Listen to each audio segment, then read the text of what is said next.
Today we're going to Elevate, which is the Tech and Innovation annual conference that's held in Toronto. And I'm going to be doing a fireside chat with Miss Ayesha Curry. Please welcome CEO and co-founder of the Federation of African Canadian Economics, Tiffany Callender, and CEO and founder of Sweet July, hold your applause, Ayesha Curry.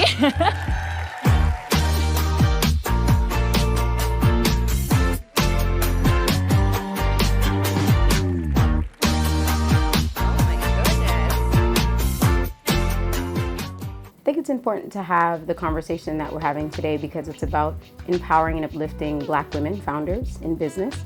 Ayesha Curry has proven herself to be a great professional, an entrepreneur, and her new company, Sweet July, is what we're going to have a chance to talk about today. And considering I am the CEO of the Federation of African Canadian Economics, and we fund women founders and support them through different initiatives, I just think it's a great opportunity to have a great conversation at Elevate.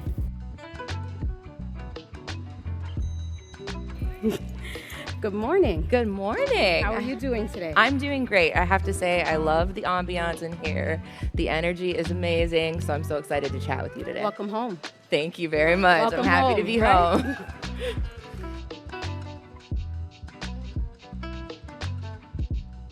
Well, I'm feeling good. I think it's going to be a great conversation. I look forward to speaking with Ayesha about her business journey and why she started Sweet July. And I hope it inspires the women in the audience that we've invited that are FACE clients, and as well as the general audience. It's a chance to learn. And when I get to talk with people, I'm usually pretty relaxed. It's something that I enjoy doing. And I think we're going to have a lot of fun today. Ayesha, you've built a successful career as a chef, author, entrepreneur, and television personality. You've even hosted a show on the Food Network without professional chef training, which I think is phenomenally incredible. I'm intrigued as a food lover and as a mother of 3 kids. What initially sparked your passion for cooking, and how did it evolve into a career? So for me, it started very young, actually here in Markham, in my parents' house, like at the age of 12. I just fell in love with food so much, and my parents kind of fostered that love and allowed me to get in the kitchen and get my hands dirty. And so I loved it from that time, that age.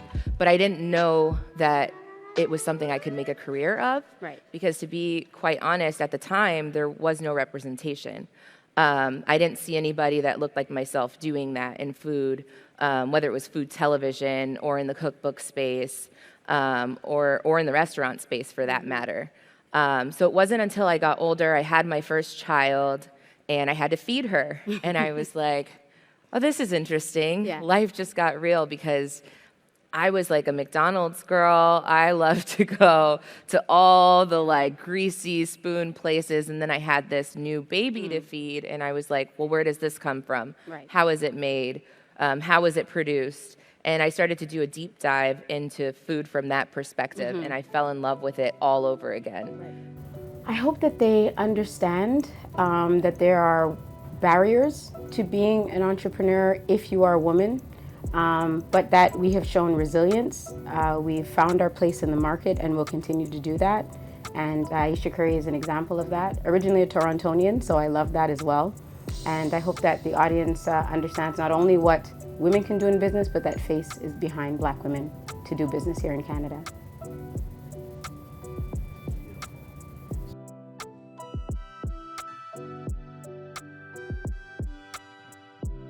All of that you've done and that you've encompassed in Sweet July, can you tell me what challenges you encountered building your business empire? I think in the early days, the challenge was having so much opportunity and figuring out where to say no because I didn't want to dilute what I was putting out there. So learning the use of the word no, but then also receiving the no's. And so through that process, there were a lot of no's on the things that I truly, truly wanted to do, and people just couldn't see it. and they didn't understand it. And so it was pressing forward and pressing through those no's and learning how to be resilient and kind of dust off the no's to find those very few yeses. I think that that's great that you shared that, because as the CEO of FACE, where we work with all entrepreneurs, Black entrepreneurs across the country, and particularly women, some of them are here today, we got to invite them. It's exactly that. It's understanding that you have to have this kind of resistance, or I should say resilience, to deal with. You're going to get no's, but that's leading to a yes. So I call no's not right nows. That's all that I call them, not right nows. Yep. So it's great that they understand that even with yourself, who's had this long career, diverse career, that you've been able to understand that it's common. That's going to happen to all entrepreneurs, no matter what. Yeah. Fabulous. So you launched the skincare line with Sweet July, and it's based on your Jamaican heritage. I mentioned the provisions before. Yes. There's a lot to that deep, rich heritage. Tell us about the process and how you were inspired behind this line, using your culture. It has been a very long process. I'm so honored today because my mom and my grandma, Gwendolyn, are here today in the audience watching. They live here in Canada, and they really were the inspiration for the skincare line. Born and raised in Jamaica. Growing up, they would tell me about all of these ingredients from there that they would use to like care for their skin and their body and just themselves, like from the inside out. And I was a stubborn kid. I never listened to anything they had to say. And as I got older, I was like, oh my gosh, they look incredible. Like, there's a reason it don't should've- crack. It's lathered in something so it doesn't crack. I was like, maybe I should have listened. I'm a little behind on the game. And so I started to pick their brains a little bit more. And then I started to do my own research on all of these things and came to realize, wow, these ingredients are super nutrient rich and could work amazing on the skin, just as well as they do in the body. And so we found an amazing lab. We've been working with chemists for over 3.5 years, and it's finally entered into the world. And I'm just so proud of it. And it's super effective.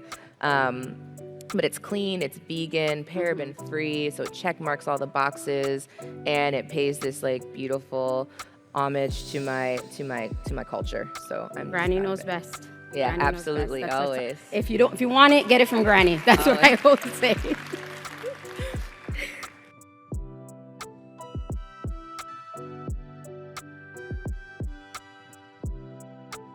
So you mentioned before, Sweet July is made up of a lot of things: magazine, products, production company, books, everything really.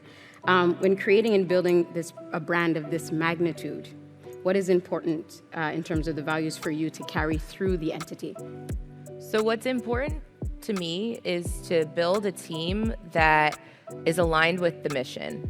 And so for me, we've been really strategic about who we bring on board to join our Sweet July family. And it's always people that are mission aligned, that see the vision, that are excited. We're a small business, and so we kind of have our hands in everything. Every person has a role, but we play all the roles all together. And so having people that are aligned with that vision and understand that will hopefully one day change and are excited to be there through that process, I think is really important.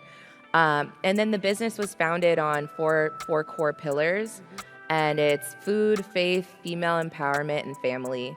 And so we have those buckets, and whenever we're looking at either partnering with somebody or venturing out onto a project ourselves, we look at those 4 core pillars first. And if it fits into those, then we're like, okay, we can look further into it. If it's not aligned, then we try to be collaborative and find the right avenue for that person that's come to us with that idea or that project. Fantastic. So and I have a question for that, because like you said, and people forget, this is a small business, and really a startup ultimately.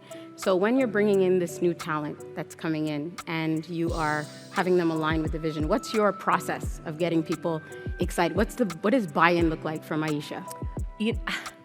This is going to sound so cliche, but it really is a vibe. I feel like when you go into partnership with somebody, it really is like venturing into like a marriage. It's a friendship, a lifelong friendship. And so for me, it first starts there. Right. And then we deep dive into, okay, are we aligned on what it is that you have to offer? Right. I think that's so important to make sure that that relationship is strong, and even in your business partnerships. Absolutely, I agree. So FACE, the organization that I run here in Canada, was really rooted in the idea that representation comes first. Nothing for us without us. This was the idea. So why is representation so important throughout Sweet July? Oh, it's so important to me because, like I said in the beginning, when I was a 12-year-old little girl falling in love with food, there was nobody there that looked like me in that realm that was forward-facing. And so for me, it's just been important to make sure I have 2 little girls and a son, to make sure that that representation is there for them, whether it's me or not. And that's what I love so much about having Sweet July, is that it doesn't have to be me, and I want it to be other women, other business owners, other people in the forefront sharing their stories and representing their cultures. I think it's such a beautiful thing. And so I think back to when we were presented with the opportunity to have the magazine with this big parent corporation. And at first it was like really daunting to me, and I was like, ooh, I don't know if I want to do like me. Yeah. And at first, like when talking with my team, I was leaning no.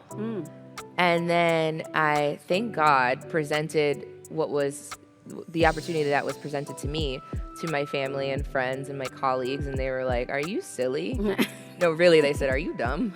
they were like, "This is representation. Like, you have to do it. This is exactly what you're searching for and what you're projecting and what you talk about. So to say no would be contradictory to what you're trying to achieve." And so, of course, we pressed forward with it, and I'm so happy we did, because we're able to do this beautiful storytelling. That's fantastic. You mentioned your children, and that you obviously know that it's important for them to be able to look out at you and others. So you are a role model to many beyond the children that you have, especially to young women. What message or advice would you give to those who aspire to pursue their passions and dreams just as you have? So I think it's knowing that it's okay to make mistakes, and that your mistakes are going to make you stronger and they're going to make you resilient. And that life isn't life without learning a lesson. And so mistakes and life lessons are going to occur, and that's fine. Because I think I grew up in a way where, like, I thought everything had to be a certain way. And it took me a really long time to realize that it's okay to live and to experience and to vocalize the things that you want and demand, in a sense, the things that you desire, and that is okay. And so I think that would be my message, is that it's okay to stand in who you truly are, and stand up for what you believe in, and to just roll with life's punches. What I think I love the most about your story, it's like what I mentioned at the beginning in terms of deciding to go into a professional cooking career and not having necessarily the culinary training that they say that is necessary, but it was a passion. It was something that you were interested in, and something that you decided, I'm going to do that. And that led to a beautiful career on television and all of that. So I think that that's the story I pull from you, is that sometimes we do think it has to be a very specific way, and that's just not the case. It's just not the case. And like, I still to this day, like, suffer from terrible imposter syndrome, just feeling like you shouldn't be where you are. And I'm slowly, like, releasing those barriers from around myself, but it takes time, and it probably takes a lifetime, to be honest. But when it comes to the culinary side of things, I had it bad because I wasn't classically trained. Right. I did things to educate myself, which I think was really important. Like, I took knife skills courses and sauce courses and all the things you could think of to supplement that. Right. So I think that that's always important, like continuously educating yourself. But it took for my business partner and mentor, Chef Michael Mina, because I asked him one day, I was like, "Chef, should I just take like, should I just take a couple years and go to culinary school? And he looked at me so sideways and was like, you have the best school on the planet right here. You'll learn on the job, and that's a beautiful thing. And he's like, you've got it. You've got it. He's like, walk into the kitchen walk into the back of house for 5 minutes, be in there for 15 minutes, and you'll know whether or not you belong there. That's right. And I was back there, and I loved every second of it. So he was very right, and I've been in on-the-job training for the past 7 years. It's been great. Best way to do it, as far as I'm concerned. Yeah. It's the best way to do it. It's been great. That's fabulous. Before you go, I did my research for this conversation. Okay. And I want you to tell us about the quote that is on the Sweet July website. It says, "Sweet July is a feeling of happiness for me, a time when all things that are good in my life happened." Can you tell me what inspired that quote? Yeah, absolutely. So the month of July, as sweet as that quote sounds, is so chaotic in our family because all 3 of our children were born in July. So we have 3 birthdays, and then we were also married in July. Okay. So July is a heavy month, right? But it's this month of like tremendous joy and gratitude and excitement and love, and the emotions would be so high, and then fall would hit and it would like taper off and things would go back to normal. Right. And I started to realize like, that's not okay. Like I should be able to feel like that often. Yeah. Right. And so I was like, what is it? How can I consciously make a decision in my life to like take all these small, like daily things that we do and find that same joy and vigor and happiness in those moments? And so it's like Sweet July is like just a mantra and an ethos to like really like lean in and zone in on the small things and finding the joy in that. And that takes like, that's actively like takes work to do and to remember. But I think it's so worth it. And so that's really what that quote is about. You know, I thought I had it bad because I have 2 kids born in September. You got all 3 of your kids born in July. So I need to know. That's still a lot, though, because 2 kids born in September, then you're going to have back to school and a changing of the seasons. Yes. It's still a lot. And my own birthday, listen, it's a lot, but that's not the point. Birthday. It's about you. It's about you. It's about you today, Ayesha. So my question is, did you used to cheat and make one birthday and put one cake? I did it. They shared a birthday until they had like a meeting, and they were like, "Mom, we're not doing this anymore." I was like... So, and I'm sure I'll get corrected if I'm wrong, but I believe we did it for 2 years. There's been twice when we just did like a joint birthday. They still all got a cake.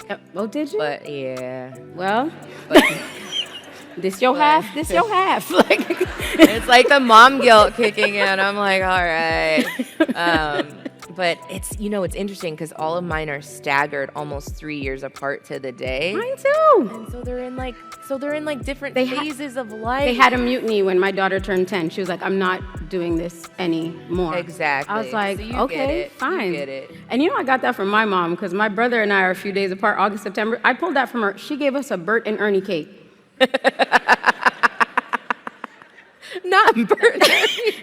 Is that not the most Caribbean? Their siblings, your siblings. That's amazing. That's how it's the most Caribbean thing ever. That's so good. But I can honestly say that this has been a great conversation.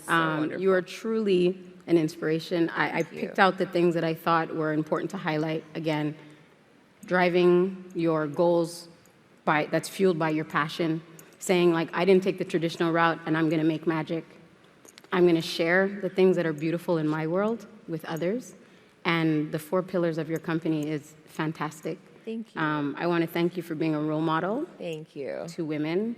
Shout out to all of the face ladies who we finance that are here today that wanted to see you and speak with you and get a chance to breathe some of this in. And I think the best way to close this session is to say, bring us Sweet July in September, everybody. Mrs. Ayesha Curry. Thank you. Thank you so much. Thank you.